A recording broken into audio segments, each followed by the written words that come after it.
All right, everyone, we are back and we are going to do our Pset 6 solution videos. So we are going to be dealing with beam bending. So first thing that we want to do, we want to go to our, let's go to our canvas. Let's look at our pages, or we can also just go to the beam bending directly. So we're going to download our beam bending notebook and we're going to open it up. We're going to quit our kernel to make sure everything's all okie dokie and good to go. So now let's go over here. And now let's go to, let's set up our here, and then let's set up our Mathematica, separate Mathematica notebook over here. Fantastic. Okay, so we have a metallic beam. So our Young's modulus is 100 times 10 to the 9th. We're going to approximate that. We are also told that the length of our beam is equal to 760 times 10 to the minus 2. We're told that the thickness, which is our height, is equal to 13 times 10 to the minus 3.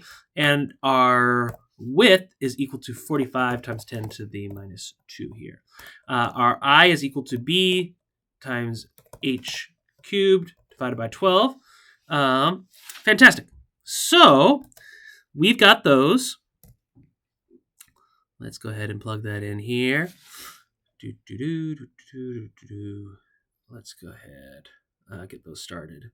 So now we've got our basically values here. So we have a minus 10 times Dirac delta of L divided by 2 minus 5 times 10 to the 3 times Dirac delta, because these are not distributed loads, they're point loads, times 5L over 6. So that's basically our function. What does it not like? I think it just moved them over. Times. We need to do... Yeah, no, it's fine. Yeah, it just basically gave us a value and then it flipped them. Delta. Oh, shoot. Excuse me. X minus. We have to do X minus there. Here we go. That's a lot better. Sorry. All right. So we know here from our beam bending that our moment is equal to actually we can go back through to our notes, but our moment expression is going to be y times I times y to the second derivative to the x. So that's going to be what our moment is equal to. And we can actually, let's go ahead and look back through that. And we're going to actually go through, we can see that on our page here. And we're going to go through, let's go to the start here. We're going to go to lecture 5 here, chapter 5. So we can see, this is our general beam bending expression, and we can see here, moment is y times I. So we got that. We also will want to use this expression in just a little bit. But anyways, let's go ahead and get started. So if our moment is that, we know for our boundary conditions, for example, so we know that... Fully charged battery, fully charged. Unplugged charger. My phone is fully charged, as you all heard. So we know at here and here, basically at y of 0, our deflection is going to be equal to 0. And YL is going to be equal to 0 because we have the pin here. We also know that here there's no restoring moment here. So the second derivative will also be equal to 0. So those are going to be our boundary conditions for this problem. And we're doing it with a fourth order ODE. So we need those boundary conditions. So y double prime, and y double prime of L. And then we can also do y of L equals 0. So we have our initial conditions. So now we can just go ahead and do desolve. We're not going to include any of these assumptions because we have numerical values. I shouldn't have put the comma, but so this is our desolve. So we can put this simply as our solution. So actually, I'm just going to triple click on that. We'll put it into here. So this is my solution. So I can plot, and I want to plot it from 0 to L. And then we can see if this makes sense. Yep. So we see, because it should be a little bit shifted to the right because we have this higher load applied here. So that looks good. I can also call my moment equals y times I times derivative of my solution x with regards to 2. So I can also plot that as well. So I can plot this, plot my moment. And we can see essentially where there's no moment here, no moment here. So we can see when that bending is maximized. So we know that when this, and actually we can see in our here. So we have basically, this is positive curvature here. So our beam is going to bend as such. So we should expect here, we should be in compression at the top, and we should be at tension at the bottom. And remember, we have our stress equal to minus my over I. And we can kind of see that right here. So that's our bending stress. So we can go ahead and we can work with this here. So y, remember, y is just going to be, if we look at our beam, this is our y. So, and it goes from basically 0 to plus h over 2 to minus h over 2. So let's go ahead and we can actually find, where is that? Where is that? We have a function here. Let's do find maximum. So Mathematica is pretty cool. Again, you can try to like take the derivative and solve for it. The Dirac delta is going to make it a little bit nasty to deal with that. Oh, come on. Let's look. I don't like it that it's going here now. Ooh, we can look at some cool stuff now. All right, so let's go ahead. We'll go ahead and find the maximum, and actually you can give it even more hints. Is it find maximum or? Yeah, we can do find maximum. Let's see here. This is a good one here. So let's copy this code, and then we will go, and we'll basically say here, so we're going to specify for our function in the bounds from greater than 0 but less than L, less than or equal to L. And you can kind of say like, hey, let's maybe start searching at 6. So we've got that. So fantastic. So this is, oof, that's not good. Why don't you, maybe because, maybe you need to do a little bit, start 4. Because I'm looking at sol instead of mom. So that looks better. All right. So we've got our find maximum. Additionally, we can look at that later. But so I've got my stress, which is going to be equal to minus the moment times h divided by 2 divided by I. So you can see at the top of the beam, we're in compression. It's negative. If we were to do minus h over 2, then it'd be positive. So, but what was the question actually asking? Determine the maximum displacement and where this occurs. All right, so let's go ahead and look at our solution. So we can do the same thing here for, let's do find maximum, or actually, instead of maximum here, because we're looking at a negative, find a minimum. Find a minimum, and let's say, yeah, let's start searching around 4. So that's the displacement of our beam. I know it's ridiculous, but I don't practice these numbers ahead of time. Value of maximum stress, and then we've already justified those positive and negative values. Excellent. Let's do this next problem. So we're going to just kind of keep this system set up. So now, though, we're looking with a polymer. So I'm going to quit everything just to make sure that we don't have any crosstalk. So this is our, this is our polymer.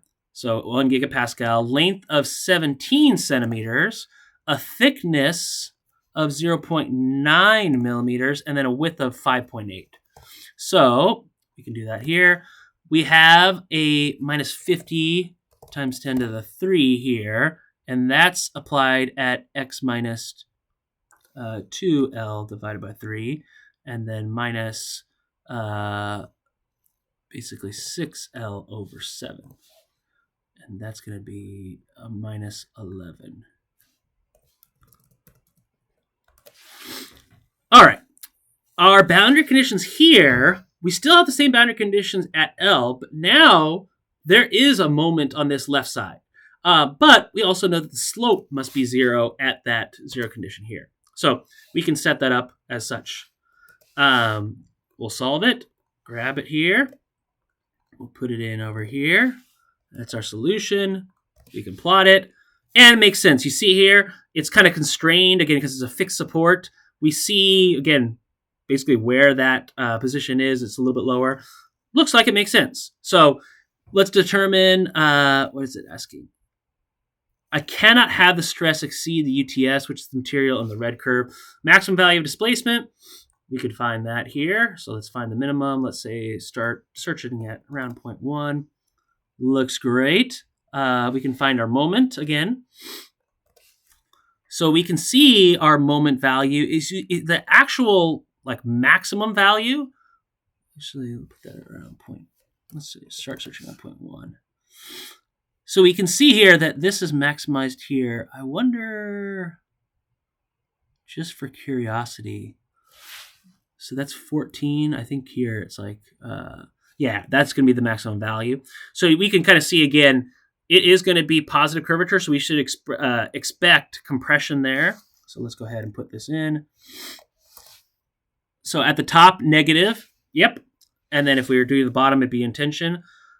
So will the beam work? We need, basically the stress can't exceed the UTS. So the UTS is about, let's say 480 for the red curve. So the ultimate tensile strength. So let's say this is my, and let's just do apples to apples, tension compression. So real stress beam, too long of a variable. UTS is equal to 480. You'll see this is ridiculous to even compare the two, but 480 times 10 to the 6. So is real stress beam greater than UTS? Yes. So that means that we are definitely going to yield. Nope. We're dead in the water. All right. We're going to look at some dynamic mechanical testing. I like this. So I have blue, green, red, blue, purple. Materials have told me that one of the materials behaves only like a solid. One behaves like a liquid. So I have green, red, blue, purple. So one will behave like a solid, one behaves like a liquid, and two materials behave viscoelastically. So determine which curve, solid or dash, is storage loss modulus, which material is liquid, material is solid, blah, blah, blah, blah, blah, blah, blah. All right, let's go ahead and look at this. So I have G prime, G double prime. So let's first look at these curves that cross over. I know that at low temperatures, my solid response has to dominate. So that's my G prime. So I know here that solid is G prime. My dashed is G double prime because at high temperatures, I behave viscously. Okay, that makes sense. So I've determined the difference there. You can see here that this green, for all temperatures, the green storage modulus is always higher. So green is actually our solid. Our red always has the G double prime, so the red is going to be our liquid. So we've got that. Boom, boom. Solid dashed, we got that. What materials are viscoelastic? Well, it's going to be this and this for sure. Which behaves most like a liquid, which has a lower TG. So, excuse me. So the TG is just the crossover point here. So here, this is our TG for the purple. This is our TG for the blue. So the blue has, so I'm going to do TG this, TG blue. So TG blue is greater than TG purple, meaning that blue is solid. Blue is more solid or behaves more solid for a longer period or for not longer period, a larger range of temperatures than for purple. So it's more, basically it behaves more like a solid. So got it. Draw another viscoelastic material in black that behaves the most solid. So that would look like something where it's like solid, solid, solid, solid, solid. Actually, excuse me. I need to follow my own directions. Excuse me. I'm going to just do this. I'm going to go over here in black. So the black would just be like, and then it'd be like, there you go. Right there. So the crossover point would be way over. All right. So I'd have to go to very high temperatures to be that like that. Redraw the axis in terms of time. What is the relaxation time of the material? So if we were to draw it in terms of time, it would look exactly the same. So this would be the time axis. Everything would be, I would go from low time here to infinite time over on this side. So it would look exactly the same. The relaxation times would just be here, the crossover points as well. We found that. Frequency, now this is where it would be opposite. So for frequency, we have high frequencies here, very, very low frequencies here. And the same thing for rates. So strain rates, very, very, very high rates here, and very, very, very low strain rates there. There you go. That is it. That is our Pset 6 solutions. So we'll see you in the next one. Thanks. Bye.